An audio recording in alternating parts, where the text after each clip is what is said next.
Hi, my name is David Herle.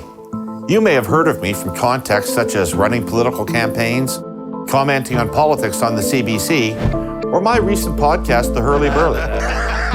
But professionally, I'm a public opinion researcher, a pollster. Part of opinion research is a thing called a focus group, a facilitated discussion. I've moderated hundreds, maybe thousands of these. They're extraordinarily valuable in understanding how people think about issues. They reveal true intensity of feeling, candidness, what words and constructs people use when talking about an issue or a politician, the strength of an argument to persuade. Marketers and political parties have used focus groups for years to shape their strategies and communications. Now Air Quotes Media is bringing them to you. Through the Looking Glass, presented by Telus, is a show that uses focus groups to show you how important issues are being conceptualized, thought about, expressed by ordinary Canadians. Hands up if you've seen that image.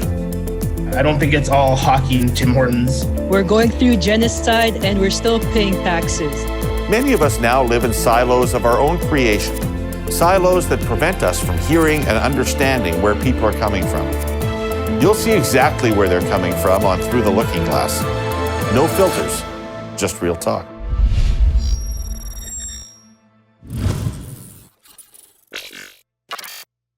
Let's zero in on the election then. What did you hear about this week in the campaign? What went on this week? Debate. Debate? The French debate, yeah. And English too. Yep. Okay. How many people watched the English debate was this week? How many people watched all of it?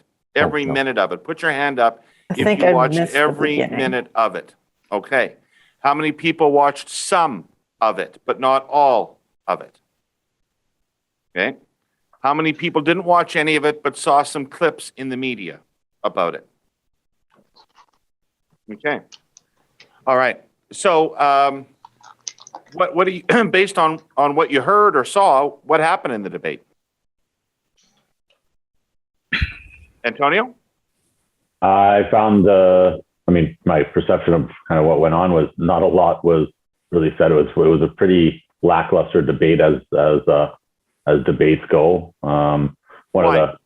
I just felt there wasn't a lot of substance. It was just a lot of the format. I don't know. It was just weird. Just like with some of the journalists asking questions and the way the stuff was presented, I found it was a bit broken up. But overall, I mean, one of the funniest comments was from I can't say his name, the Bloc leader, just saying that he has no interest in running the country, right? So I'm kind of like, why are you on this stage? like it's a leader's debate. I thought it was like to be prime minister, not just I understand what why he's there, but it's just kind of funny, right? When someone says that, I really have no interest in running the country. I'm just here to represent Quebec, stuff like that. Oh, all right. Well, good to know. It's like, there's one other party that wasn't represented, and there's the reasons why or whatever. But it's funny that someone who doesn't want to represent Canada was there, and someone who wants to wasn't, and it's kind of funny. So that actually spoke a lot to me as well. If he can go in there and not want to even run for premier, he doesn't have interest in it. It shows how centrist they are in Quebec, and that there's enough in Quebec to get this guy into that spot where he's brought into the debate, but doesn't care about the rest of Canada. That shows you that Quebec holds a lot of power over the voting population of Canada. Okay. Sardul, what did you want to say about the debate? Just like the French debate, when Trudeau got upset on a Bloc party, but he says, I'm a Quebecer, I'm born a Quebecer, I will be Quebecer. I was laughing my head off. Why? But he's acting crazy. He was very upset and he just threw it. He lost his temper. Okay. Being a leader, he shouldn't have lost his temper. Anybody else? Tell me what happened in the debate this week. Yes, so David, there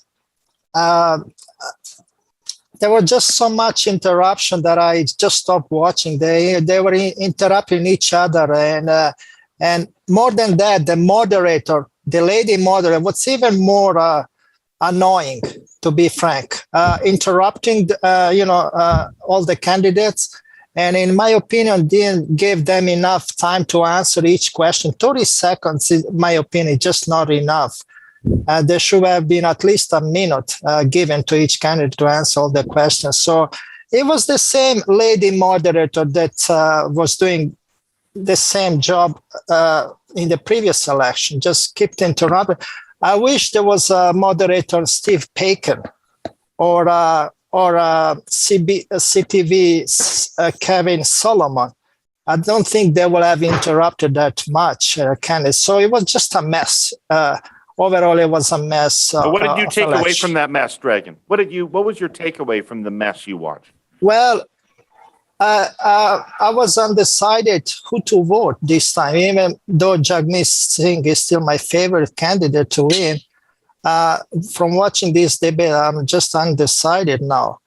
I didn't learn anything, in my opinion, just like the radio station here in Toronto, 640 AM Global News said, there was not a clear winner in this debate. And that's the case with me. I just don't know who did the best. But I think Annamie Paul actually did a better job than Justin Trudeau. He was on the back, Justin Trudeau. I think Annamie Paul had a better debate than him. Okay. Jane, you watched the whole thing. Yes. Right? Yes. What did you think of? What did you take away from the debate? Not what did you think of the debate. Everybody has their opinion about the moderator and that, but what did you take away from the debate?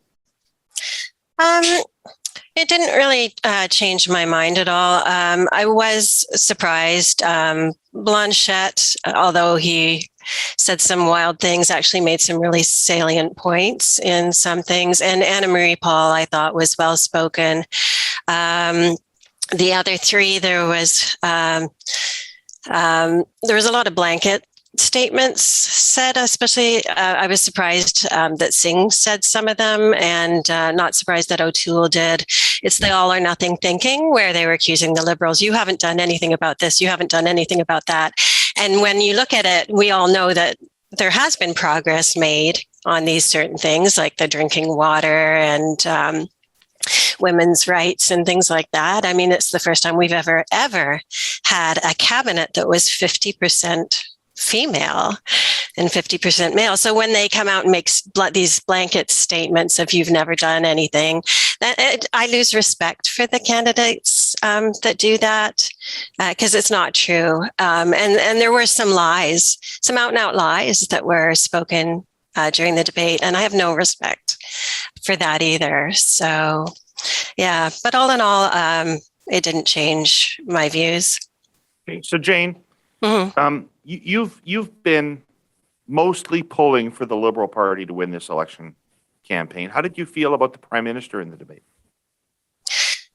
Yeah, I thought he did fairly well. He did go off topic. Shashi Kurl, who was the moderator, did have to interrupt at times because people did go off topic, and she was trying to get them to answer the questions, trying to keep them in line. And so Trudeau was definitely guilty of that. He had an agenda, obviously, to be able to express certain points within that 2-hour period. So he did go off topic a little bit. He did get a little emotional at times, but I think that was not that he's losing it or becoming angry. I think it's really for drama. I think it's really to bring home a point, is how I see it. And he tended to get a little more charged up about things that he knows that Canadians are behind him on, such as vaccinations and things. So I think in a way he was representing the voice of Canadians at those times. Okay. Who was really impressed by somebody in the debate? Tell me if you were really impressed by one of the leaders, made a positive impression on you. I was impressed by ease there with his demeanor overall. He was very with patient. whose? With the French, the Bloc Québécois leader. He was very Yves Blanchet. He was very polite most all of the time. Kept relatively reserved with his comments most of the time, of course, and he didn't really interrupt many people very often at all. He was actually very respectful of other people. Probably because he didn't really care if he was there or not. But it was impressive to see his restraint. Okay. Anybody else impressed by somebody in the debate? I mean, I'll echo Daryl's comments about him. He was very respectful with stuff. I mean, Jugmeat, I thought was of the three that were kind of attacking each other and tearing each other down up there with Jugmeat, O'Toole, and Trudeau.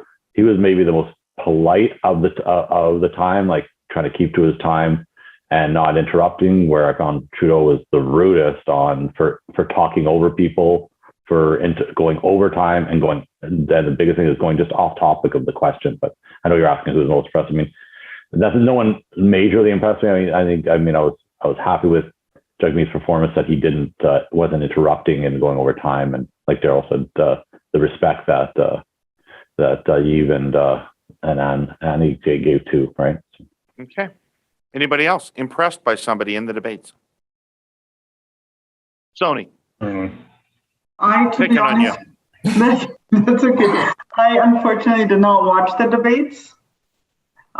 Just saw some clips, read about it on the next day, where they were just saying, I think people have said it, that there was no really clear winner from the debate. Right. But I did have friends say that they, I don't know her name, sorry, the Green Party leader. Yeah, Anna-Marie Paul. Yeah, that she was very well spoken during the debates. Okay. Tara, Jesus, I'm going to get this right. I promise you. One more week. One more week. I'm not gonna F it up. I would say I was not impressed necessarily by anyone. It was the first time I really heard Anna-Marie speak. I did think she spoke well. I did also think, however, that it was obvious what her point was, because it was always referred to each time. I thought Jagmeet Singh spoke well as well. I thought Trudeau was the least well-spoken, but I think also he was the one that was always attacked. So I kind of felt like he was frustrated because I do think some things were said that weren't entirely true, or were, I can't think of the word I want to say, but making things like the drinking water. Actually, I was shocked to hear that it was 109 communities that they have provided drinking for, clean drinking water to, out of the 139, I think there was. So, I mean, that to me is a good amount, not enough, but better than what I thought, to be bringing that point up all the time. So I thought he was frustrated. Okay. We're 5 minutes into this conversation, at least. I've not been keeping track, but I think we're at least 5 minutes into this conversation, and nobody's brought up the name Erin O'Toole in the context of the debate. Why is that? Well, you asked about impressed, so. If you want my reserving comment. Nice one, Tara. Nice one. If you want my impression of O'Toole, we're all polite Canadians. My impression of O'Toole was actually he did very well to stick to the question. I thought he was respectful of the questions asked of him. He didn't veer off onto really his talking points, like how, James said, like Trudeau had specific things he wanted to get out. Trudeau kept on veering from the question to what he wanted to say. It was basically, I don't care what you're asking me, this is what I need to say. Where O'Toole actually stuck to the questions. Was he super did he have any sound bite that stuck out that's going to be a zinger that's going to win him the election? No, right? For definitely not. I mean, but he was calm and overall, and a little bit of smug there, but he was calm overall, and I'd say stuck to the questions, which I was impressed with. Okay, so let me put the question about Erin O'Toole to you this way. 4 weeks ago, when we first met, very few of you knew much, if anything, about Erin O'Toole. Last week, when we met, it looked like he might be the Prime Minister. So he goes into the debate as the leader in the race for prime minister. And people are watching him who didn't know much about him until 3 weeks ago. Did he make you feel more comfortable with the prospect of him being the prime minister, or less comfortable with, make you less comfortable with the prospect of him being prime minister? Compared to? Compared to where you were before the debate. Yeah, I didn't know him at all at the first session. I didn't even know his name. But from their platform and also from the news that I heard, and I feel more comfortable if he can be elected as the prime minister compared to other candidates, of course. And nobody is perfect, obviously. And also, I don't think I agree every single of the policies they propose. But if you have to choose one out of all the candidates, so that will help you to make your decision. So basically, I was like joking with my friend, because we're talking about the election, and my friend told me that she didn't feel comfortable with any of the candidates because she thinks that they're all the same. Well, I talked to her that, well, if you have to choose from, let's say, just to give an analogy, if there are two rotten fruit or apple, if you have to choose one, you choose the less rotten one. Boy, what a ringing endorsement of our democracy there.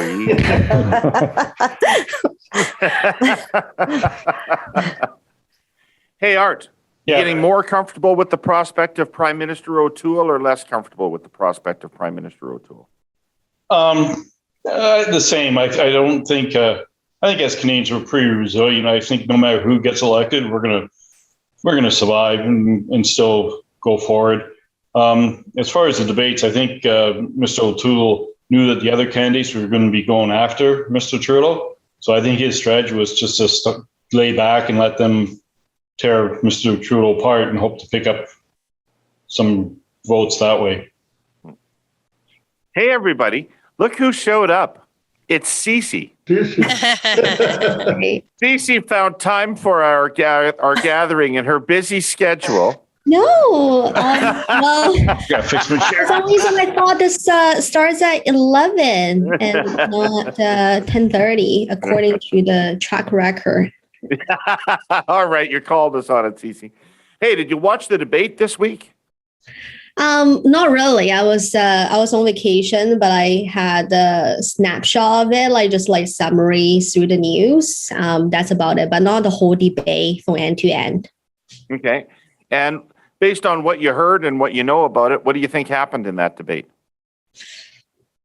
To be honest, I can't really recall anything significant other than that the NDP leader kind of stood out to me as the only female party leader that I feel like she was well spoken and well presented herself among all the guys.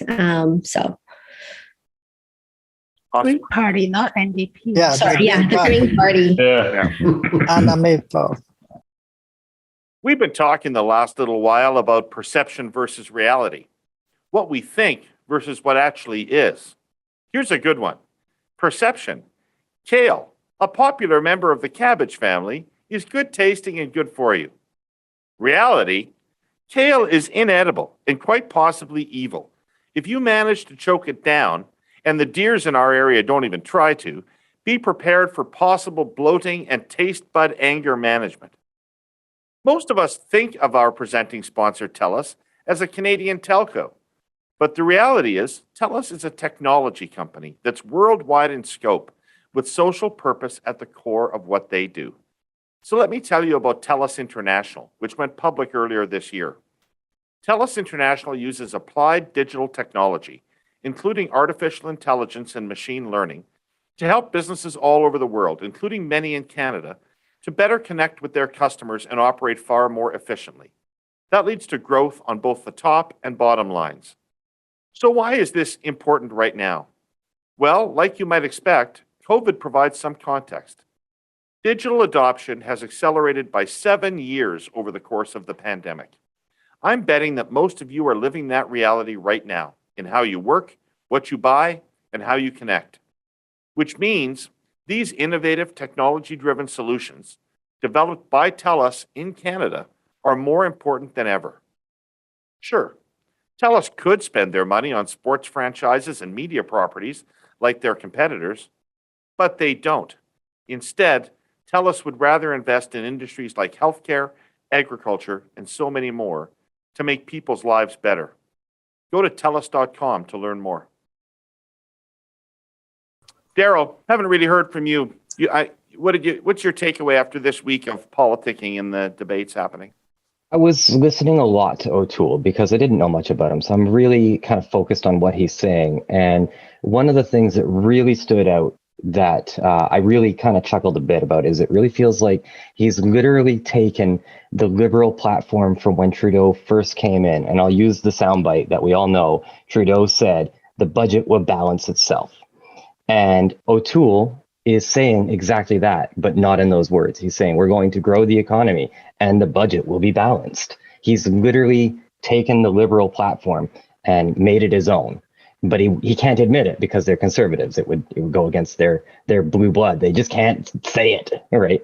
But it really feels like he's trying to not be conservative. He just happens to be in their party. And I don't know if I can trust him, because it's why are you there if you don't believe in their values? And you're saying all these things that don't line up with your party.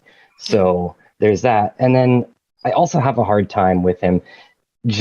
Every time he answers a question, he has that smile, which is not a bad thing, but he just comes across as incredibly smug about every answer he gave. It's like, yeah, I'm still here and you can't stop me.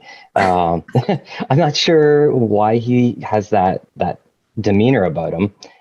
It was supposed to be a serious debate and he felt like he wasn't taking it serious. Daryl, why were you laughing when Daryl was saying that? Because that was exactly my impression as well, in that everything that not everything, but a lot of the things that he said he stood for aren't in line with the majority of his party.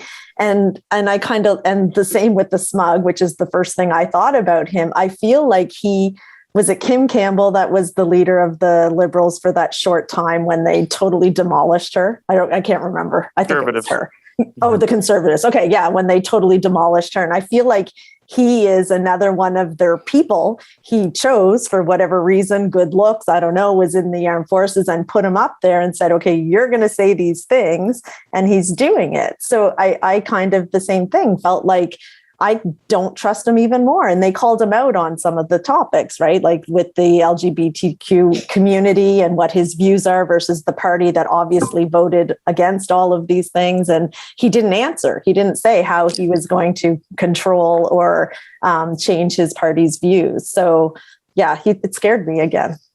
Yeah. Jane, what do you got? Yeah, I agree. The word that kept coming to my mind during the debate was smarmy with him. And I also was watching that, and I feel like he's a Trojan horse, to be honest.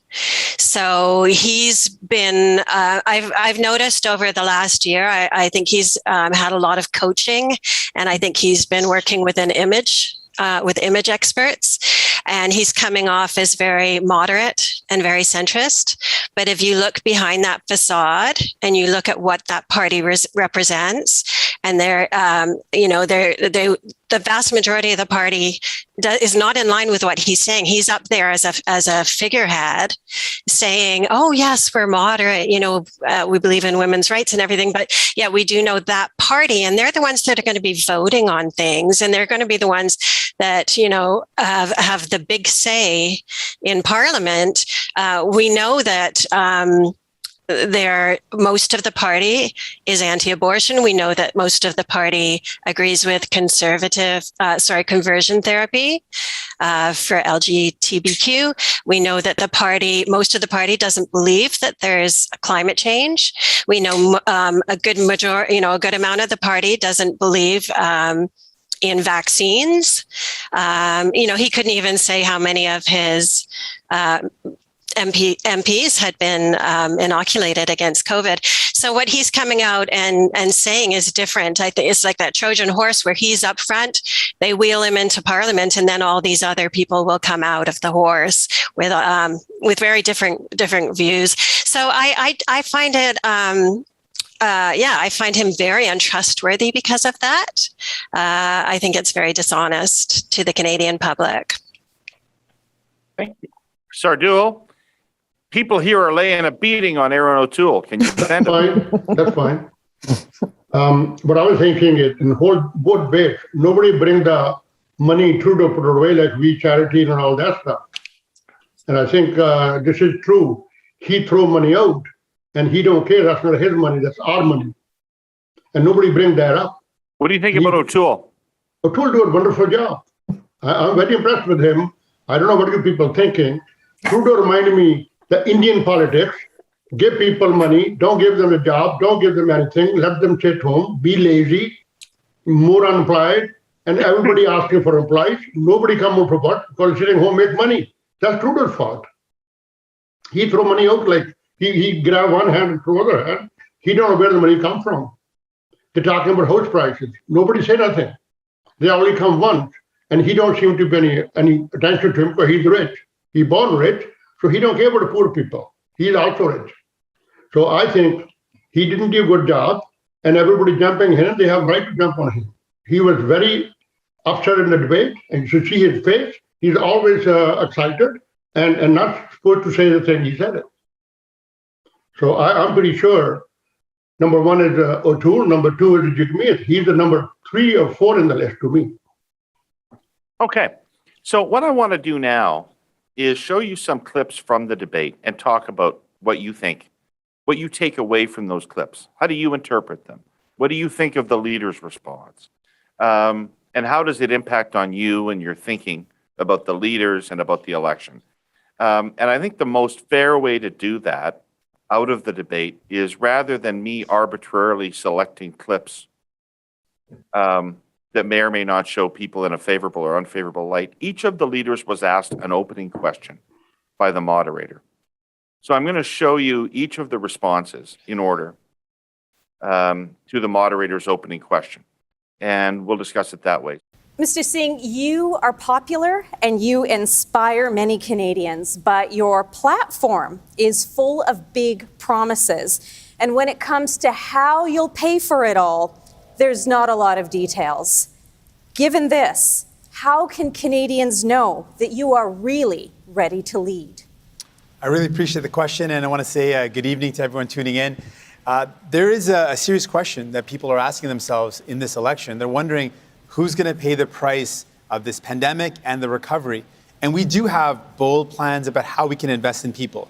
But we are the only party with a credible plan that will not put the burden on people, that will not cut the help that they need, unlike Mr. Trudeau and Mr. O'Toole, who voted against making the ultra-rich pay their fair share. We believe that billionaires should pay their fair share. We should end the loopholes and the offshore tax havens that mean billions of dollars are lost, that we are not able to invest in people. We want to put the burden on those that are at the very, very top so we can invest in the solutions that people need, tackling the climate crisis, investing in housing. Somebody tell me about Jagmeet Singh. Yi.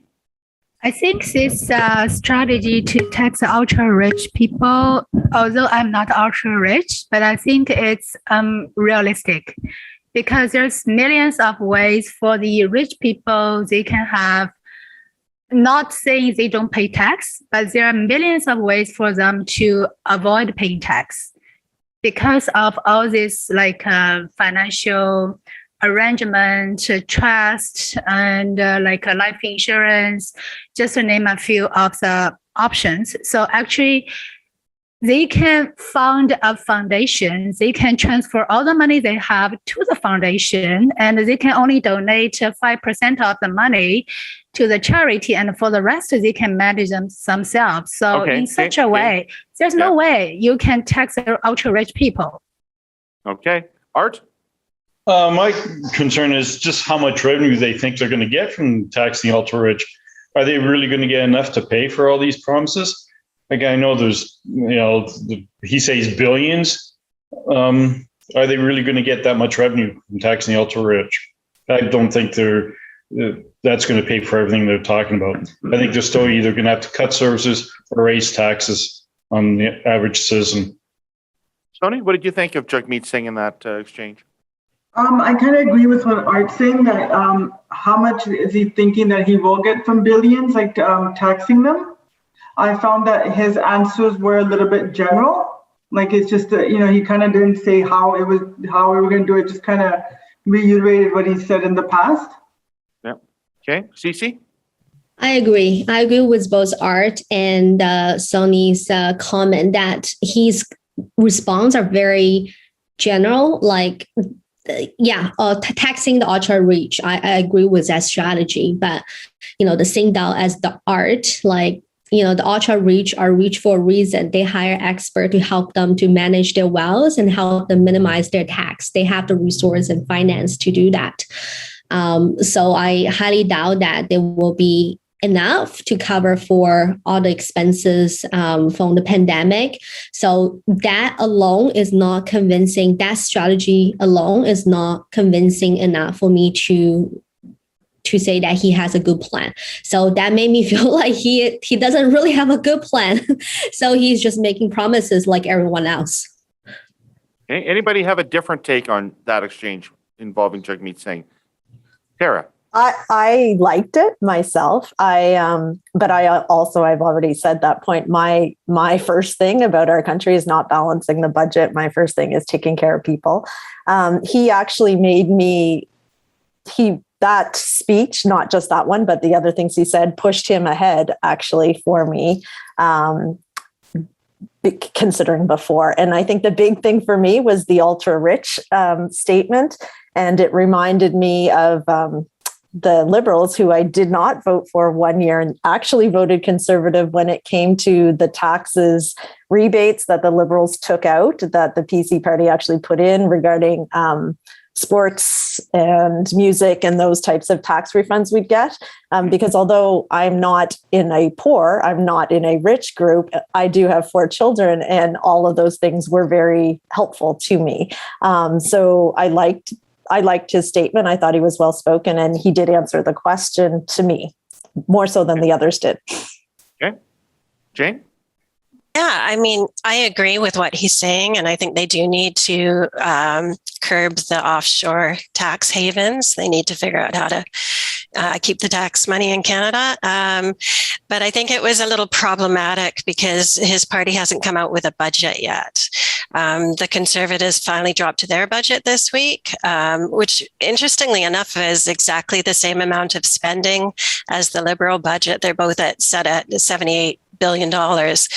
But yeah, the NDP needs to get their budget out. There's a lot of people like me that are voting by mail. So it means that, and you asked me last week if I'd made a decision, and it's like, yeah, I have, because I didn't mention it, but I have to do a vote by mail. So, I had to be ahead of that curve. So yeah, they're lagging behind with that, which is unfortunate. Okay. Before we leave Jagmeet, anybody else got something they want to say about him? Antonio? Yeah, that just reminds me again, like what I said off the start of this, that he was very, like his mannerisms, very, very polite, very, very welcoming, inviting. He's not smug in the way he talks to the Canadian public. He's not condescending, right? And those are kind of the two tones I get from, O'Toole's a little smug and Trudeau's a little condescending, like it's not my way, it's whatever. So I found he was very inviting and yes, obviously same thing, everyone's concern is how do you actually get the money from the ultra rich? But if you're just taking the context of the impression of his answer, he answered the question, fairly well, because he actually said what their plan is to pay for, because she said, well, you don't have a cost at how to pay for.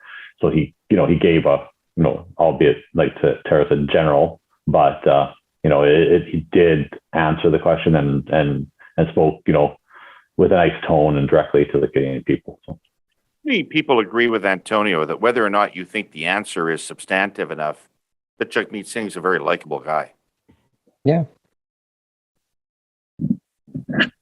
Okay. Next clip. Paul, to you. For millions of voters, this is the climate change election. But at this critical time, you've been bogged down in internal strife. If your own party doesn't fully support you, how can Canadians trust you to lead through one of the most defining issues of our times? It's an excellent question, and it's an honor to be here tonight on the unceded territories of the Algonquin peoples. It has been a very difficult period, and do I wish that our party had been further ahead, particularly at this moment? Absolutely. Do I believe that we have wonderful candidates running all over the country that you should consider voting for? Absolutely. Being who I am and in this position has been incredibly hard. Being here tonight was not an obvious thing. I've had to crawl over a lot of broken glass to get here. I'm proud to be here. I'm proud to be the first of my kind. And because I am the first of my kind, I know that I won't be the last. Somebody give me your reaction to that exchange between the moderator and Green Party leader Annamie Paul. Art. I don't think she answered the question. She didn't. She just talked about the difficulties she had, but I don't know. She didn't answer the question on how she's going to lead if she can't even keep her party united. Right. That's a fair question, Art. I think she may have had more difficulty than the other candidates, but I think every candidate has that issue with their parties. Not everybody will agree with the leader. It just seems to be in the news more than the other parties. Yeah. Sir Jewel, what do you think of Annamie Paul? She speak well, but the only thing she did she knows she's not going to go nowhere, and she has just to speak sweet, soft. That's all she did. Okay. Antonio? Yeah, I agree with Art. Like, she didn't really fully answer the question. You know, it was more, these are the woes that I've had, and I mean, that's kind of part of what, you know, the moderator was asking with all those things.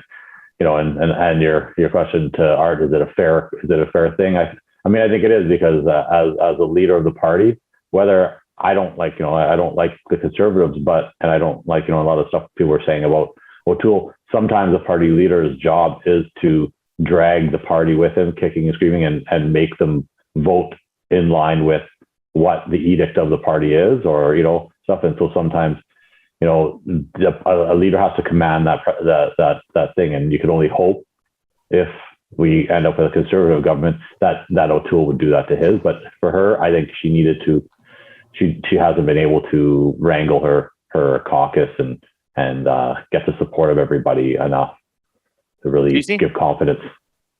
Okay, Cece? Yeah, she doesn't seem very. I like that question a lot, to be honest. Like, and the way that she responded was a question that doesn't seem very confident, like a leader of the party. And yes, she did not answer that question at all, in my opinion. That made me kind of question her ability to manage her party even more, because she did highlight the challenge she had to overcome to be there today. I do think that she may have to overcome more than everyone else. But she did not respond to the question directly, which I think is a critical question for a leader or a potential candidate for the as the PM for the country. So I'm a little disappointed in the way that she responded. Okay. Is anybody on this call in any way thinking about possibly voting for the Green Party in this election campaign? Raise your hand if it's even a consideration for you to vote for the Green Party in this election. Not this time. I have in the past. Okay, let's move on. Next to you, Mr. Trudeau, because you wanted a new mandate, you plunged the country into an election even as the pandemic spurs thousands of new cases. But over the last 18 months, opposition parties have largely stood with you, putting the nation above politics. Why aren't you doing the same? How can you justify an election at this time? Thank you, Ms. Curl. I think, first of all, I want to thank Canadians for being here tonight and making an important choice, and also, quite frankly, for everything you've done over the past number of months to help get ourselves and our neighbours through this. Tonight, over the next couple of hours, you're going to hear some very, very different, very strong ideas that are radically different about how we're going to move forward through this pandemic to end it, how we're going to build back better.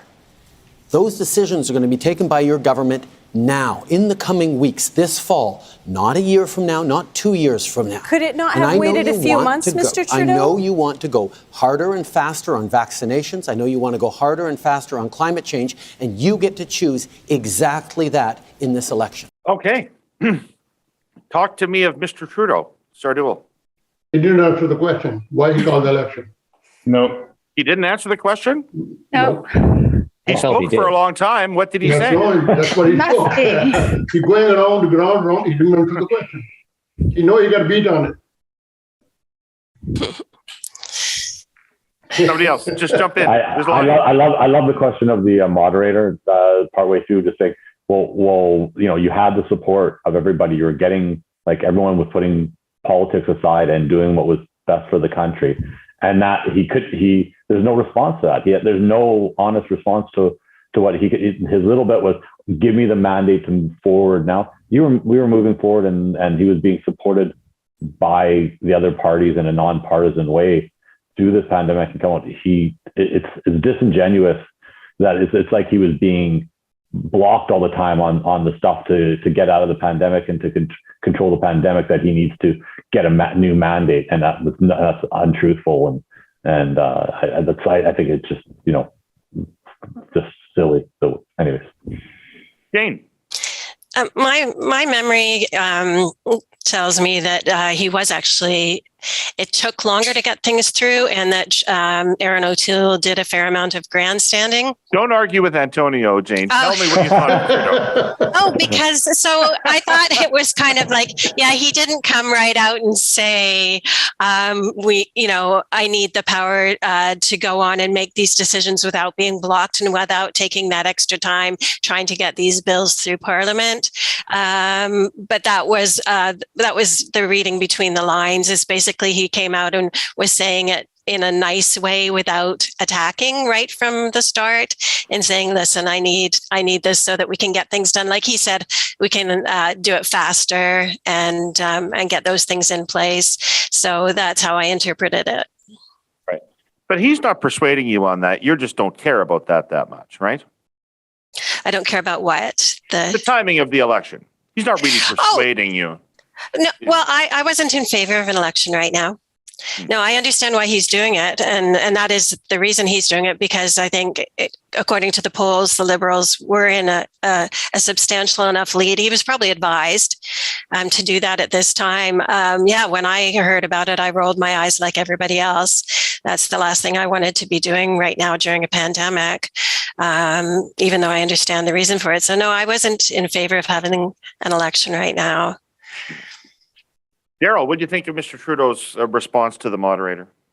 I think he answered it in a little bit of a circle. He didn't outright say, like Jane said, hey, this is why I need to do it. And I think if we were to look more introscopically onto the whole political, all the parties while making their votes for different things, there's probably some infighting that we don't know about because it doesn't make the news, which is slowing down the progress of, say, vaccination rollouts or passports across the country instead of just having each province deal with it. He could just mandate things federally if he has a majority. And since he doesn't, it's slowing it down for him. So that's without saying directly, hey, this is why. That's what I'm reading, is he just doesn't want to call out other leaders who maybe are up and coming, or maybe he's trying to work with other leaders and we don't know about this yet. Or maybe there's some scandal we haven't heard about that's going to pop up in 6 weeks. Tony, what did you think about that exchange with Mr. Trudeau and the moderator? I don't know if anyone noticed, but as soon as she kind of asked the question, he kind of blinked his eyes twice and kind of smiled. That just showed like he's just being so, I don't know if it's arrogance or overconfidence, right? I kind of didn't like that. He was kind of like, like as soon as she finished, he was like, okay, let me put on the charm now, right? So I wasn't too impressed with his answer. He kind of answered the question, kind of didn't. But right from the beginning, as soon as he kind of, blinked his eyes, nodded his head, and thought to put on the charm, it kind of was a turn off for me. Dragon. Well, I liked the promise that he's going to take care of the pandemic, even though he called the election. But I don't think he's going to do the job enough time. It's going to take a long time to get this pandemic under control. And I have the same opinion like the other candidates. He was disingenuous, and that's my opinion about him. You see. I just wondering, like, of all the questions that he can anticipate, I'm sure all the leader put a ton of preparation for those debates. Of all the possible questions, this would come up as like, top 3 questions they would ask. And I wonder, he had all the time, like this is not the first time he had been asked that question, I'm sure.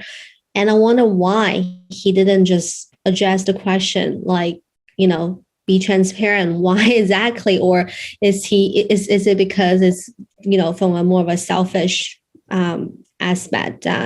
So he called the election this time. So that just made me wonder why he did not answer the question, because maybe there's more that he don't feel comfortable to review yet at this moment. Interesting. Art. I don't think he answered the question, but I think I didn't like the way she asked it. It didn't seem like she was coming from an impartial standpoint. It sounded like she was kind of attacking Mr. Trudeau. And even during when he was answering, she still interrupted him. So I think it was kind of a loaded question from her. But I don't think he answered it. And I think he just got bad advice. They were riding high in the polls and they decided to go for full control. I think it was a strategic decision. Gotcha. Yeah, I think this question is so obvious that many people have in their mind, why do you call election now? And also to Susie's point, I think because he has so much time to prepare for the debate and he still cannot provide a more convincing answer to that question, meaning to me is actually there isn't any justified or more favorable answer to that tough question. That's a really tough question. So he couldn't make a good sound answer to that question. So he goes around and around and around.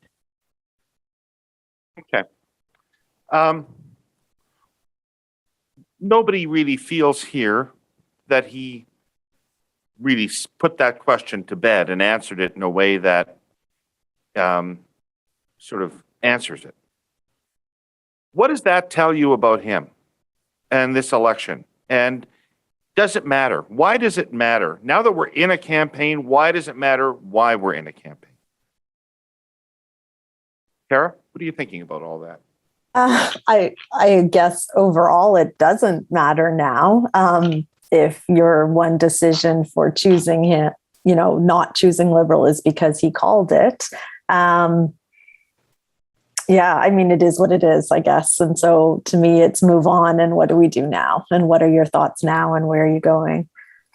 I agree. I don't agree it was a good time at all. Okay, Antonio? I think it's important because of this. The country's already spending a lot of money, and and with everything going on, with the concerns people have about being around people, I think calling it, having an election at this time, I mean, it's considered irresponsible for a lot of people. So it's with people have concerns of COVID and the spread of it, and that's a valid concern, and that kind of almost dismissive to people's concerns. How many people in this call would say that they might have voted Liberal, but are not going to vote Liberal because he called the election?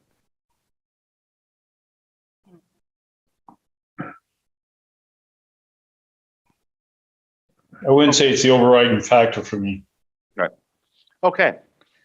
Last question about Justin Trudeau. In 2015, when he ran first for Prime Minister, if my memory's right, he was a pretty exciting presence on the political scene in Canada. And there was a lot of excitement about him. He seemed like a really fresh face. He seemed like a connection with the past. There was a lot of reasons why people connected to Justin Trudeau? 2021, there he is on the debate stage. Who is he to you right now? What kind of person is he? What do you think about him? So I think this week, from what I've seen, at least this week or the last 2 weeks, I've seen him as a very frustrated candidate. This week, I don't know if anyone's he had gravel thrown at him, so that was pretty big. But even the way he was talking about the vaccinators and then the anti-vaccinators, it just, I don't know if you can call it passion or frustration, but I found some places he let his emotions get the better of it. Right. Okay. Anybody else? Art. He looks a little worn, tired, but it's the job itself. I mean, that has to be one of the hardest jobs, especially with what's gone on in the last 4 years. I think anybody in that position would be worn and tired. So, and especially the way also that all the candidates seem to be ganging up on him. And that must be frustrating too. Okay. Anybody else? Tell me about Mr. Trudeau.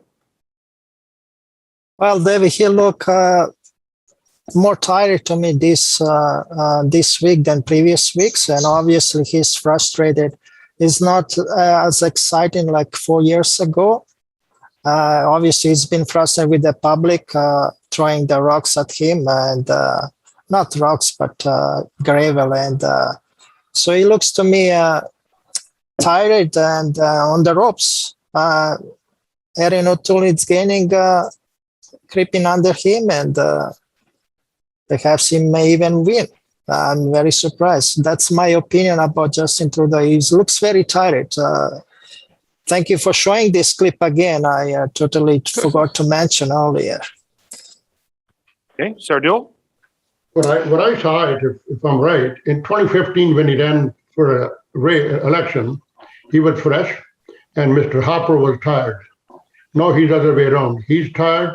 And I don't know who is fresh. He's tired. His speech is different. His speech don't impress people at all. In 2015, when he speaks, people stand up, listen to him, because they have a lot of faith on him.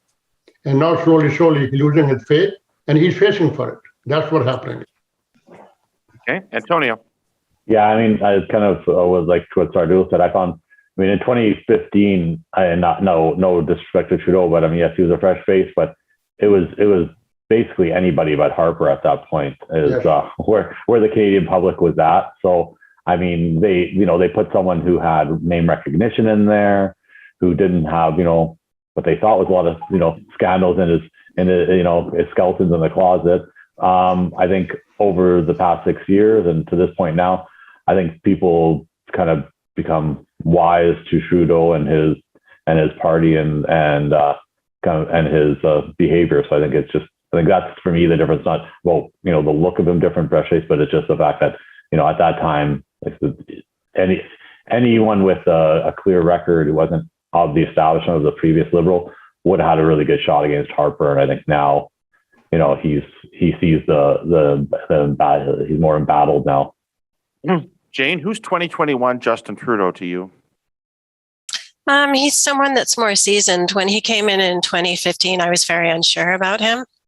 I found him to be a little cocky and arrogant. And like Antonio said, it was anybody but Harper. And that's the reason I gave him my vote. But I was very unsure of him at first. I was unsure, he had some great things in his platform.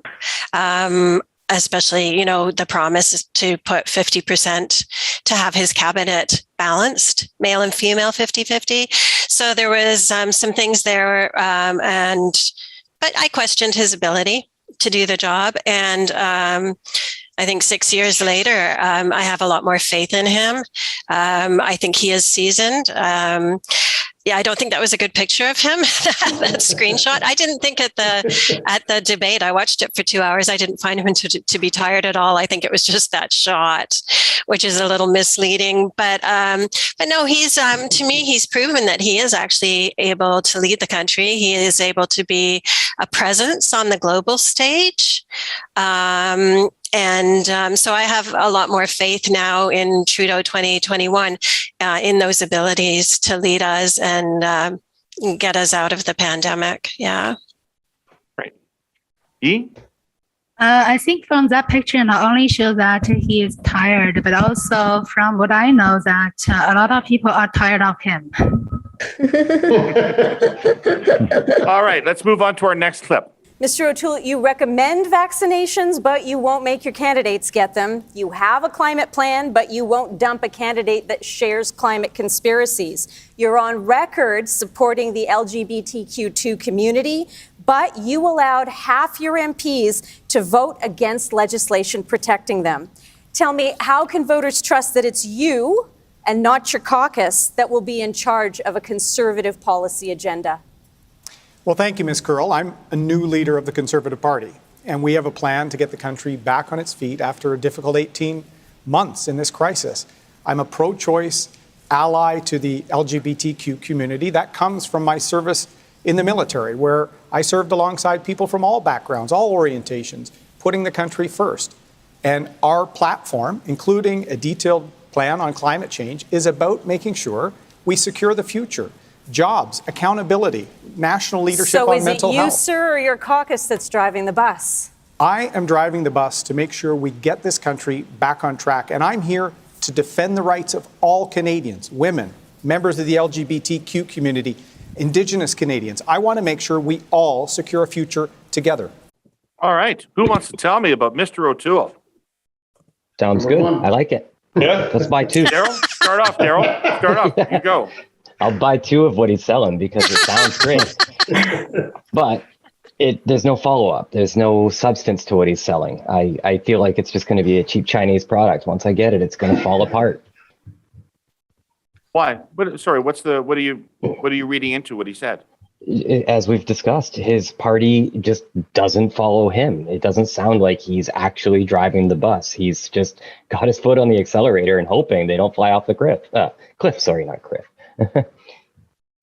Okay. Art? Well, we talk about leaders not leading and controlling their members, but we say we live in a democracy. So isn't it fair to allow each member of parliament to either vote according to their conscience or to the constituents that they represent? Like, you don't always agree with the leader, and maybe all the leaders will allow individuals to the right to disagree. More than half your party doesn't agree with you, though? Are you sure it's more than half the party? Yep. Pretty confident. Yeah. Okay. Somebody else tell me about Mr. O'Toole. I mean, I felt, his speech, if you just take him at the value of his question, like we've done the other ones, he spoke well. He spoke, straight to the camera with a good demeanor. I think, it was his, like I think Daryl said though, if you take him at all of his word, I take him, even though I don't want a conservative government, I take him as a leader too. He says he's driving the bus, and I mean, can you take that at face value? It's tough with the different views his party has. He even admits that basically his members have different views. But I mean, a lot of the political parties do. I think the Liberals do too. They tell them that you're voting this way, right? This is the way you're voting. They do. I can't remember, but there's a term for it, and you probably know. Yeah. Well, the party whip is the person who kind of does that job, but I know there's a term for when they tell everybody this is the way we're voting on this. Even doesn't matter what your personal beliefs are. This is our party view, and you're going to follow the party view. So yeah, the problem is that he's already come out before the election was called. He had already come out and told his party that they could vote their conscience. So, that to me says he doesn't have a plan to bring them in line with him. And how could you actually, when you've got a party where the majority of these MPs have different beliefs, you're not going to be able to bring them in line. So, Jane, is he a good leader leading a party you disagree with, or what? I think he's a figurehead. I think what's happened is that the Conservatives realize that they don't have a strong enough base. And if they put someone in that position that truly represented their ideals, that they wouldn't get the vote. So I think what they've done is chosen someone that appears to be moderate to lead the party, to fool people into thinking we're going to get something different than what we had with Harper. And I don't think the party has changed. I mean, when you look at the voting that has taken place, the party hasn't changed. So I think it's really disingenuous to put that party leader forward as representative of the party when he's not. Sardul, what's your take on O'Toole? My take on O'Toole is when you become a boss, things are different. When you're working with some people at the same level, things are different. When you become a prime minister, everybody listen to him. In Trudeau's cabinet or Trudeau's member of parliament, Liberal Party, they have a lot of people not going with Trudeau. You see what happened in Brampton Centre. The guy speaking for his own minister against. So you can't judge the people until you have a job. You know, this is what's going to happen. You think everybody, all the member of parliament, Liberal, like Trudeau? No, he tells them what to do, and people don't like it. They say things, they kick them out. This is what's going to be happening. That's true. DC, what are you thinking right now?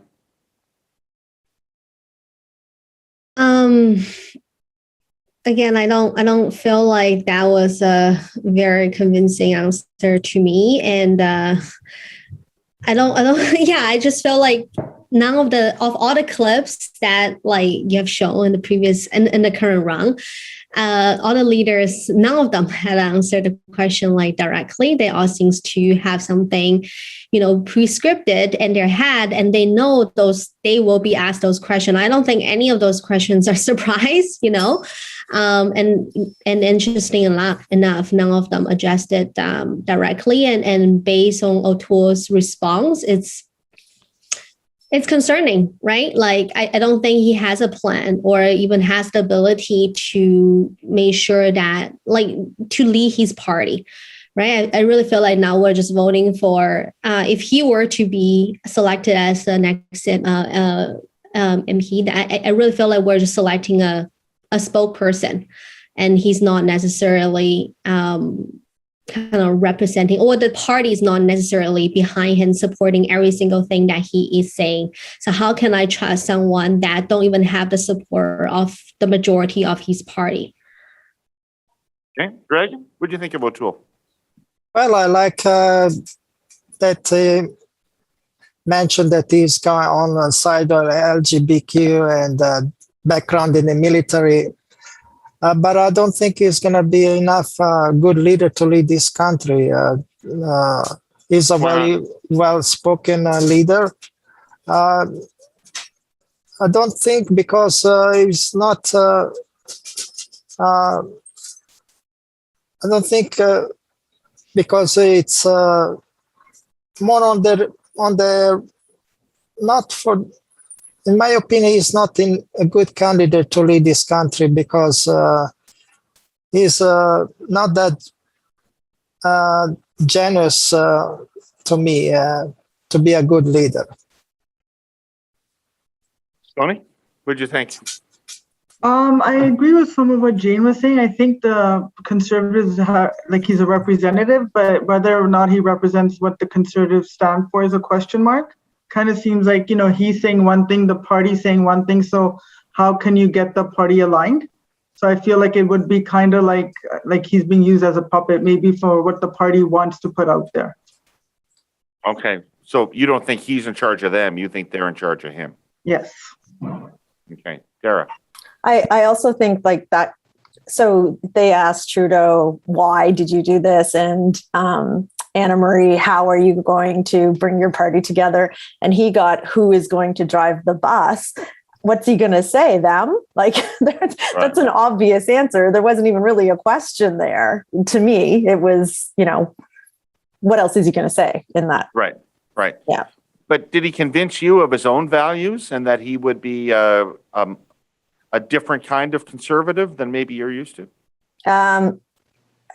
It's irrelevant, I guess, I feel, because unless he can lead those other people, then than what he thinks is just one person versus the rest, right? To me. Okay. All right. Antonio? Yeah, just one last point. I mean, realistically, all party leaders are kind of figureheads. They're all put there to put the best things, so we can say it about Toole. And the same reason people said Trudeau got put there 6 years ago is because of he had the name Trudeau and he was a good-looking young guy. That was why he was there, and then that he was, the people behind the scenes are what control him, and people still say that to this day, that a lot of the policy and stuff like that is not what he personally wants, because I know, from his previous, stuff on TV, and I think he seems more committed to some of the, women's and Indigenous rights and stuff like that than his party actually followed through with his personal beliefs, right? So, I mean, the party is the hand in the puppet always. Okay. So now I want to show you some advertisements that parties have been running. These are things that they construct, great expense, with great work to persuade you to believe certain things. And so let's see how successful they are at it. Start with our first advertisement. Pretend you're watching television, tennis, and this comes on. The Liberals always come after your money. They promised no Netflix tax. Now there's a Netflix tax. They promised no carbon tax increase. They raised it 33%. COVID has created a window of political opportunity. Now they swear they won't tax the sale of your home. Re-elect the Liberals, and you may as well give them the keys to your house. We can't afford more of the same. Secure the future. Vote Conservative. Whoa, everybody grab for their wallet. Locked it away in the safe. Yi, what'd you think? Well, I think this is just to give a few points that would be so important to daily every person. So every person could have had such a situation where their money is going away because of the government taxing. You think the government's going to tax your house? I don't know. No? Okay. Somebody else, tell me about this. Not you yet, Jane. Somebody else. I can go. All right, Daryl. It comes across to me as disingenuous because I understood long ago when the carbon tax was introduced, they had a plan and the taxing increases would happen in increments at certain times. And that was already part of the plan. So saying there's a tax increase on your carbon, it was already there. It wasn't something new. We knew about this. So they're trying to surprise us with some new tax that isn't new. If that's already not true, what else are they lying about? And they're projecting the future when we don't know what they're going to do. They haven't announced how they're going to solve the housing crisis either. So it's until we get there, it's a bridge we haven't crossed. Okay. Do you own a house? I do not. Okay. Who on this call owns a house? All right. Sardou, are you worried that Trudeau's going to tax your house? Why would he do that? I didn't know where that comes from. Let me explain to you. Every Saturday, we bunch of guys go to Tim Hortons for have a coffee or a breakfast. This morning, we are 6 or 7. This is what we talk about that. Just go to people's mind. Trudeau going to tax your house. You can't take it out. So this is ad working for PC Party Conservative. Okay. The 6 people, all 65 plus, and they're all saying, get ready, Trudeau going to put tax on your primary house. Maybe it's true, maybe not, I don't know, but that's what people talk about. Interesting. Okay. Antonio, what were you going to say about this commercial? I mean, it's not the Conservatives' best, really hitting a lot of points. I mean, I guess obviously people are talking about it, like Sardou said, that come after your house, but I mean, like the Netflix tax thing, well, I mean, some of that stuff, those streaming services, it was unfair almost that, those things were tax-free, but then Darryl said carbon tax was set to go up, in increments over time. But I mean, do I think that it's possible that this Liberal government will use a situation like that to, get ready to give the keys to your house was a silly, and I think it was just nonsensical tagline at the end. I don't think that was money well spent on that ad. But do I think that the Liberals would look to tax people's homes if they could on a sale? It's from what I understand on that point, because I've read a little bit about it, is that if you sell within a year, that yes, if you have a principal residence, because people do build homes, live in them, sell them. If you do that, you're going to be taxed on it, right? So that's true. Not if just like now, if you have it for you live in your house for whatever amount of time, you already get taxed.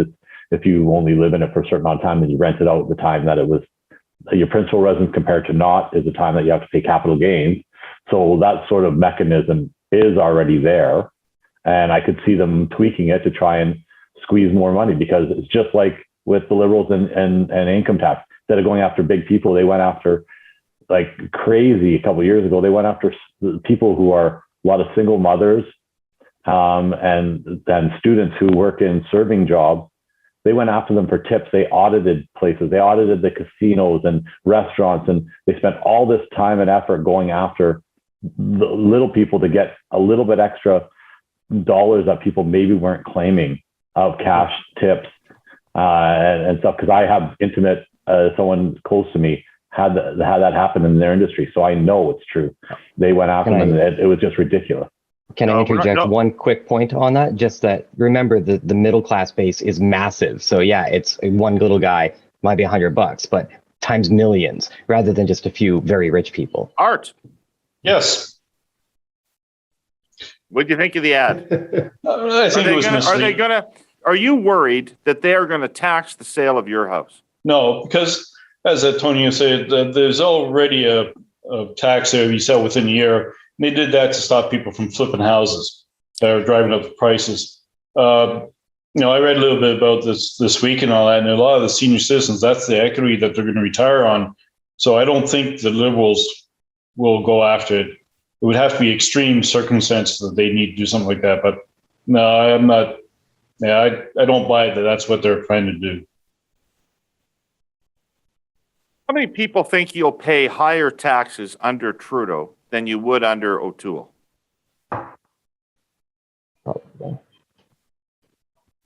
Okay, cool. Let's look at our next ad. This is an AR-15 rifle. It was designed to kill people. Aaron O'Toole promised the gun lobby that he would legalize this and 1,500 other assault weapons. He promised them that he would weaken gun control laws. I'm going to commit to repealing the Firearms Act. And now his election platform promises it again. I'm Bill Blair. Before I was a Liberal MP, I was the chief of police in Canada's largest city, and I've seen the damage that these kinds of weapons can do. The Conservative Party and Aaron O'Toole, don't let them take Canada backward. Dragon, what do you think? Well, he's looking to implement the use of these dangerous arms, dangerous machine guns, and I'm against it. I want this to be repelled. I don't want these people to own these guns. It's dangerous on Canadian streets and dangerous for everybody. So I want this to be cancelled. Don't want him to approve the gun owners to have these power rifles. I don't want anybody to own these power rifles except for the law. For the police, but even those people who have a license to own guns, they should not be able to own these high-power rifles and machine guns. Okay. So the impression I got from watching this video that Aaron O'Toole would like to implement again. Right. Sony, what did you think of the ad? What did it make you think about? It kind of made me think about, I don't know if this, I agree with everything the Dragon said. I don't want guns in the hands of anybody except for the law. So judging from or watching this ad kind of made me think that what I believe in what Aaron O'Toole or the Conservative Party, it's not aligned. So I'm strongly against, loosening of gun control laws. So it kind of made me doubt him even more, and kind of make me move further away from the possibility of voting for him. Art. Well, first of all guns are designed to kill. It's not just assault rifles. I don't think anyone should have assault rifles like AK-47s on it. However, I live a little bit in the north, and a lot of people up here do hunt. And if you go up to the northern communities, a lot of them their economy is based on hunting and supplying food. So say no one should own guns. I think you're not taking into consideration the people in those communities that rely on that for their livelihood. For people to have shotguns, even some of the farmers that have guns because of predators coming along their herds and all that. So I don't think there should be a total ban on guns, but I do believe in gun control. I think you have to really be looked at and make sure that you will be responsible with them. And most of the crimes in Canada are being committed by unregistered guns. So. Okay. Jane, what do you think about this commercial? Yeah, it's a huge concern of mine because I'm pro-gun control. I mean, I was in the military and we did use assault-style rifles, and they are meant to kill humans. They're not meant for hunting. They should not be in the hands of anyone other than the military and police force. So, I have huge problem with repealing gun control. Okay. Yi? I think I have read some concerns from people that if they're going to ban all this gun, like they are used to, some of them used for their hunting, that's a lifestyle or business. And so this is one concern. And the second one is, I remember somebody mentioned that actually if you ban all these guns and then actually you allow the illegal weapon, which can cause more danger. And this similar situation would be those like a drug. So now like lots of provinces, they build those like a safe drug injection site. And so they allow this like drug to be injected in those sites. But if you allow without this facility and then all this like illegal drug pulling into the street and cause more deaths of the people, I feel like a similar, like might be analogy, something like that. I'm not 100% remember the content of that article, but kind of a few of them points. Okay. Anybody else have a reaction to this advertisement? Did it make a difference to how you think about the Conservatives, the Liberals, the election, anything? Antonio? Yeah, for sure. I think the Liberal, the people who crafted this ad, did an amazing job with the tagline, like comparing to the last one, the take Canada backwards.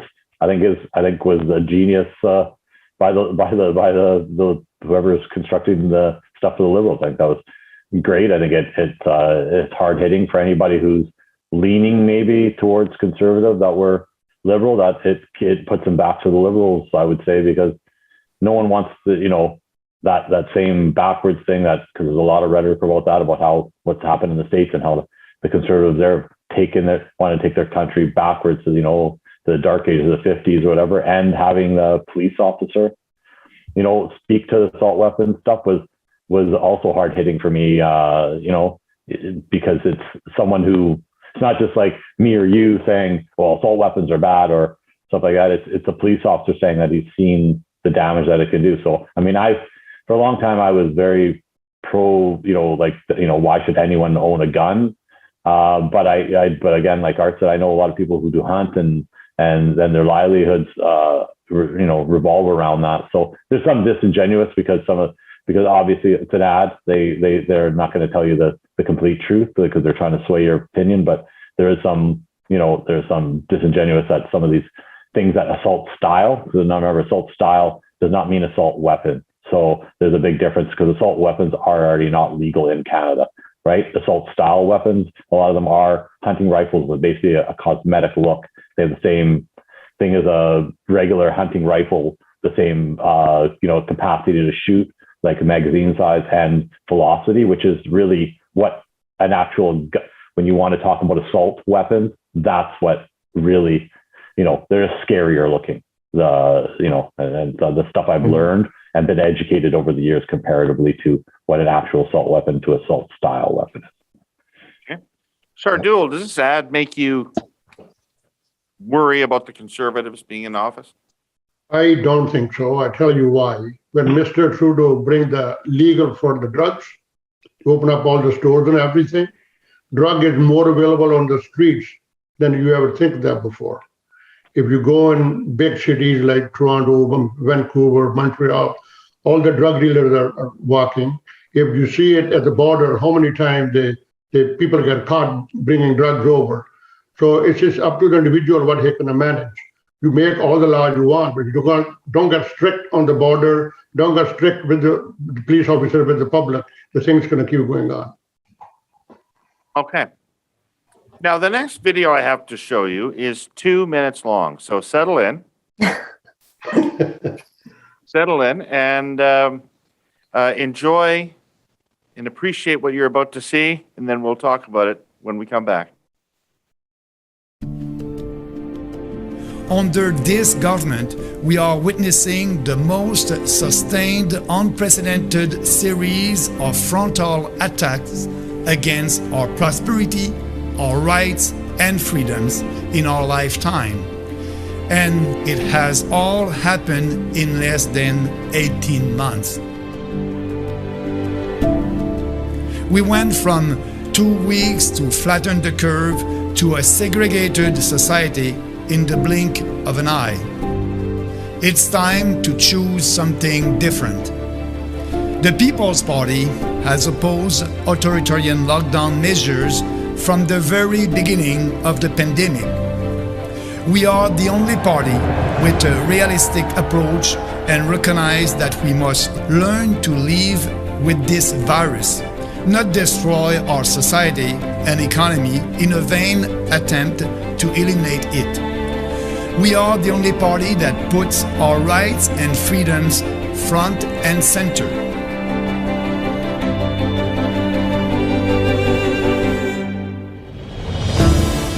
If the PPC did not exist, nobody would speak out against lockdowns and vaccine passport, mass immigration, online censorship, climate alarmism, carbon taxes, unfair equalization, debt and inflation, identity politics, globalism, and respect of our Constitution. Canada needs our voice. Our platform is based on clear and unchanging principles: individual freedom, personal responsibility, respect, and fairness. It puts Canadians first. The People's Party is doing politics differently. It is time to vote for your values. It is time to vote for the People's Party of Canada.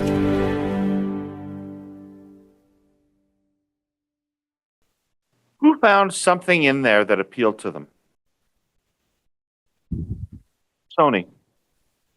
I like the way he or the party said about the Charter, right of freedom, our values. What we believe in is time to put Canadians first. So I did like the ad, to be honest, but I just I found it wasn't backed up by any factual information. Okay, Yi, what did you like in this ad? I like the ad. Actually, I like a lot of the ideas. Basically, in 2 minutes, you cannot see like a detailed message, of course. So the ideas, like, for example, we need to learn to live with virus. Like the virus may be with us forever, like flu, who knows? And also the freedom of the people, and also the build the economy. So for this, to me, it's like very ideal, but I just don't know how difficult it could be to achieve all these goals. Interesting. Shardul. I didn't like it too much. The reason is he's not going to do anything. He's not going to make any dent. But wait, before you say that, when I asked whether there was something in the ad that appealed to you, you put up your hand. Right? Well, I just want to say no. Oh, actually, okay. Wait, I want to hear from Antonio first then. Okay. Okay, so I gotta say, I mean, some of the things that appealed there was I like that he's like, analyzing like we did the other ads, what stands out of you, what hits. The Canada strong and free. I would have ended the ad right there. At that part there, I probably would have not gone up to the next minute. I would have just ended there, and I think that would have been a good tagline kind of point for them to make of their party, because they have a lot of garbage ideas. Personally, I mean, of the stuff they say in there, there's some very ideas, about the saying, well, you're getting rid of mass immigration or some of these things. I think some of those ideas are very, I can't remember the term. It's like, like very just only caring about Canada and like very exclusionary to things. But, some of the things are you can't discount everything that everyone says, and not like each party has stuff that I like that they say. And even this party has things that, that are good things to say, like, personal rights and responsibilities, the Charter of Rights and Freedoms, like Sony said, they brought up those, and Canada strong and free, that brings emotional connection to Canada for a lot of people, and I think those points hit. I think there's some other stuff that's unsavory that they say in there, and they hit a lot of points, and he's trying to do his whole platform in a 2 minute. What's unsavory? What's unsavory in there? Well, I just knowing their viewpoint, just that, like I said, especially the immigration thing, because they seem anti-immigration with the way they are. They're anti-immigrant, and I think Canada's strength is that we brought people in from all over the world. We have nationalities, people from every part of this planet that have contributed largely to our society, and they seem very just we're just us who are Canadians now, and no other people, and I think that's our country needs immigration for to help the country and to help people from other places that want to build a better life, because that's what Canada has been, a place for personal rights and freedoms. So that's the biggest point that's unsavory to me, really, about them, is that is their stance on immigration, and is the worst. Who knows somebody who is thinking about voting for the People's Party? Hands up if you know somebody who's thinking about voting for the People's Party. Only Antonio. Okay, so some of the polls tell us that their support over the course of the election campaign has more than doubled, to the point where 1 out of every 10 Canadians is voting for the People's Party. What do you think about that? I hard to believe. I'll speak to why No, just Antonio, just want maybe somebody to for a sec. Dragon? Well, David, I think some of the Canadian population, especially in Quebec, they may be against the immigration. And this party is, from all the parties, is pro-immigration. This is when watching this clip, this is what struck me the most. Even though I don't like the immigration myself, I'm an immigrant myself. And like I mentioned a few weeks ago, we should be taking care of our own people here first. We have a lot of working poor people, a lot of homeless people, especially in downtown Vancouver on Main and Hastings. I used to live in Vancouver before, and we have a lot of poor people. So we should be taking immigrants. I agree with that, but we should be taking first care of our own people. So the reason that quite a few Canadians had voted for the PPP for this party, it's because, especially in Quebec, the people may be against immigration, even here in Ontario, because Justin Trudeau had brought so many immigrants, and that's why people are some of the people are voting for this party. Gotcha. Art, what's your theory? And how do you feel about the fact that 1 out of every 10 people is voting for them? Well, I mentioned before that I vote for the Green Party, but that was more of a protest vote because I didn't like any of the major candidates. But to touch on immigration, no, don't touch on immigration. No, I don't want to debate immigration. I don't. Well, no, I just want to. It's funny. I was reading an article, and Canada's built on immigration, and a lot of people come here to escape persecution and all that. But I was reading an article, and one person said, "Well, with our housing crisis, so bad, why are we bringing more people to add to the housing crisis? I sat there thinking, as horrible it sounds, there's almost a little bit of reasoning with that, even though I do believe in immigration.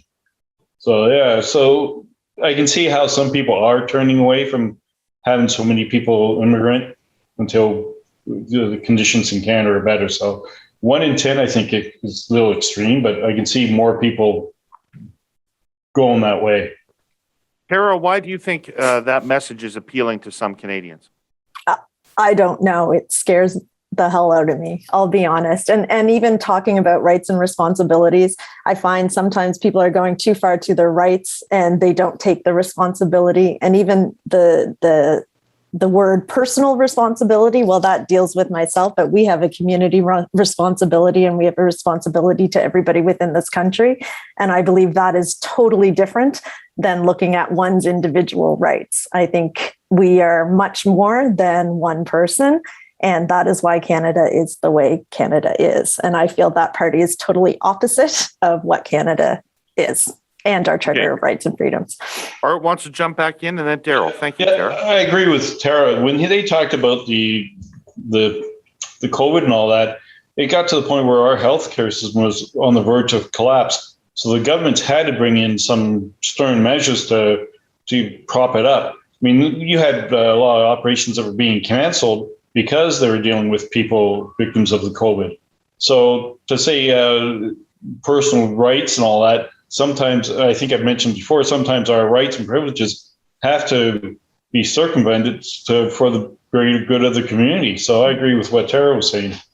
Okay, Daryl.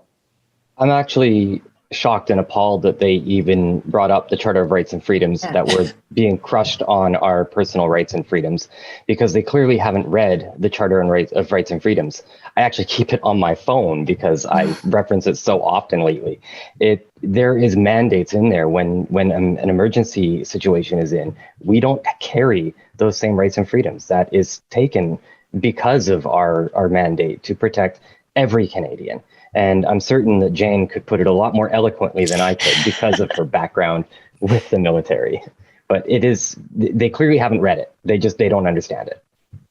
It's like the Americans and their right to bear arms, right? That was Yeah. And in Vancouver, on September 1st and in other parts of the country, there were massive protests. In Vancouver, they protested this party, PPC, protested right outside VGH and they blocked ambulances. It's also where the Vancouver Cancer Agency is located. And I know people that weren't able to get to their chemotherapy appointments because of the blockades. So they're putting their so-called rights in front of the rights of other people to pass freely and to get health care. And it's just, it seems very selfish.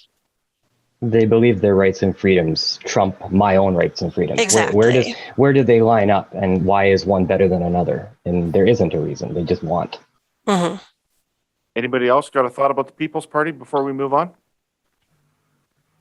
Antonio? I just want to give some because I'm the only one that knows people who are voting for it. So I thought I'd just give not my, many personal view on it. I know that the people who are voting for it that I know, and I've tried to talk them out of it.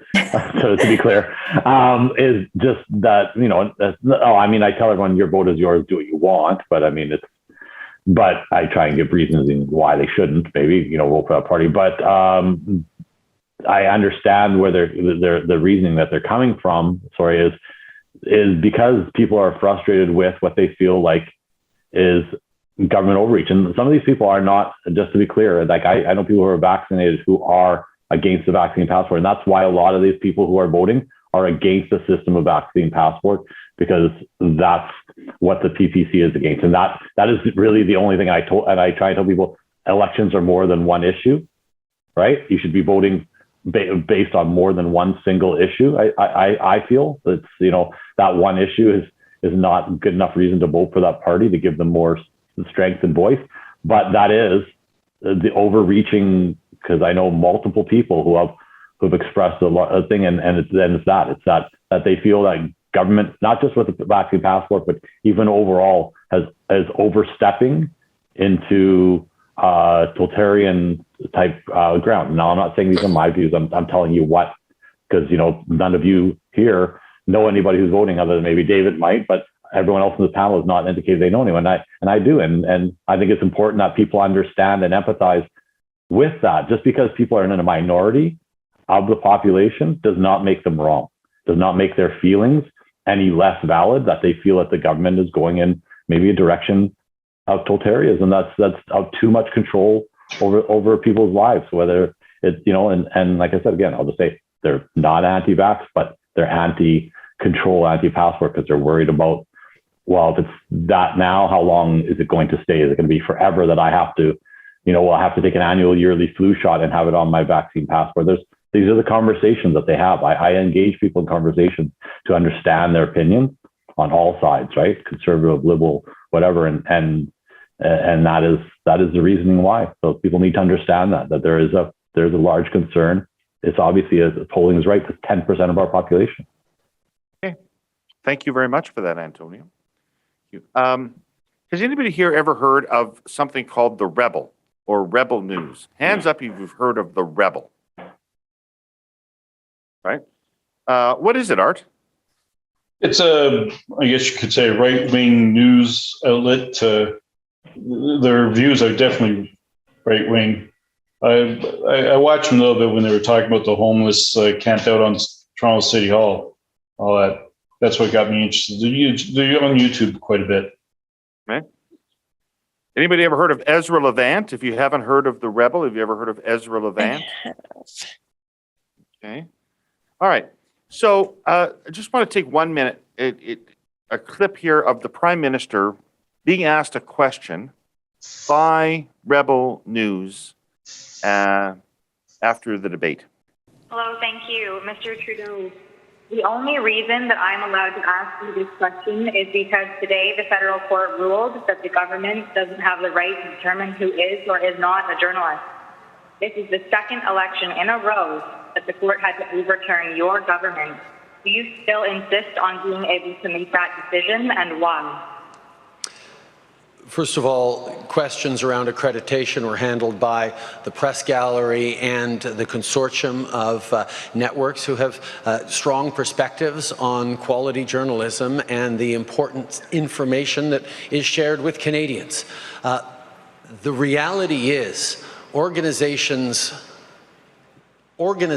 like yours that continue to spread misinformation and disinformation on the science around vaccines, around how we're going to actually get through this pandemic and be there for each other and keep our kids safe, is part of why we're seeing such unfortunate anger and lack of understanding of basic science. And quite frankly, I won't call it a media organization, your group of individuals need to take accountability for some of the polarization that we're seeing in this country. And I think Canadians are cluing into the fact that there is a really important decision we take about the kind of country we want to see. And I salute all extraordinary, hardworking journalists that put science and facts at the heart of what they do and ask me tough questions every day, but make sure that they are educating and informing Canadians from a broad range of perspectives, which is the last thing that you guys do. Okay, so just quickly, anybody seen that? Anybody seen that? Okay, kind of went viral on the internet. Cece, what do you think?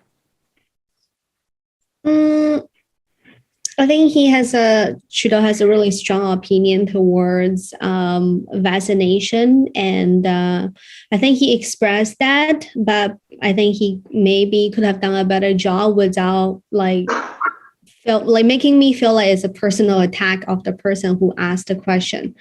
So that's kind of my point of view on that. Okay, anybody else? Jane, go ahead. I thought it was good. I thought it was very hard line. And this is one of the issues that we have to be aware of. You know, looking south of our border, misinformation and disinformation has been deadly down there. And there has been attempted moves by groups like Fox News to come up to Canada. Luckily, our Radio Act saves us against that. In Canada, as a journalist, you're not actually allowed to tell lies. It's got to be truthful reporting. So I think he just took a hardline stance, and I applaud him for not sparing, not being more gentle with his words, because it is actually a huge issue. Sarah, what do you think of him? I agree. I liked it a lot. I wish I saw that when it was done. I appreciate what he said. I agree fully. We are where we are today because of journalists like them. The vaccine passports are because of journalists like them. Otherwise, people would have been vaccinated and we wouldn't need it, right? There is science, and it's unfortunate that ignorance prevents it from continuing. Art. Oh, I'm not too sure what Mr. True is referring to, the views that they express, but the odd clips that I have seen from Rebel News, they haven't been misinformed. They may not agree with their viewpoints, but I've never seen them come out with lies or misinformation. So, but as I say, I don't know which video clips he's referring to. Okay, Stardule? I think Mr. Trudeau wants to give those journalists, whoever he speaks his language, he don't like people say against him and bring his ideas up. That's what I was thinking, the way he speaks. Okay. So you thought it was worse for him than it was for the people asking the question of him? Yes. Well, Daryl? I appreciated the way he answered it. It was poignant. He didn't drag it on. He didn't attack the journalist as a person. He decried the values of the agency that they worked for and encouraged them, in not so nice words, to reconsider how they present their news. Okay. Sony, how did you react to watching that exchange? I think he got his point across, right? I think what he wanted to say about how he didn't agree with the organization, but also again brought up vaccinations and his strong, his strong desire for everyone to get vaccinated. I thought he did a good job. I would say. Okay. Dragon, did he look like a leader there? Did he look like the Prime Minister? Absolutely. Although he's still not my favorite candidate, I like the clip. He answered very calmly, professionally. And I disagree with these rebels, what they're spreading the news. I think majority of people should be vaccinated, not mandated. He was a professional. He's answered very calmly. I was surprised, actually, but that's my opinion. Awesome. All right, we're out of time. You guys got to go. I got to watch the Riders. Well, that was fascinating. I would obviously like to thank our participants for once again attending this focus group and participating with such honesty and candor. It's pretty clear that opinions are hardening up. People that were leaning conservative are getting more hardened in that position, and people that were leaning liberal are getting a little bit firmer in that position as well. The NDP seem to have held their standing in this group. People have not written them off yet. They're still interested in what Jagmeet has to say. In fact, many people thought that he was impressive in the debate. The debates themselves didn't really have that much impact. A lot of people found the format difficult to sort through. It's probably paid advertising that's having more impact at this stage. The Liberals have a gun control ad that looked like it hits a bullseye for the people they would likely have been targeting with that commercial. The guns look scary and people don't like them. Conservatives hit on an issue that anecdotally may be taking off, which is the potential of a Liberal government taxing the sale of primary residences, but the ad seemed to overreach and perhaps overclaimed what lost some credibility in overclaiming. Finally, I would say that this election has probably come to settle into what it's about. Is it a change election or not? And people are on the progressive side of the spectrum, seemingly increasingly settling down about the early election call, about their anger at Mr. Trudeau, and settling into the inevitability of their preference of a Liberal government over a Conservative government.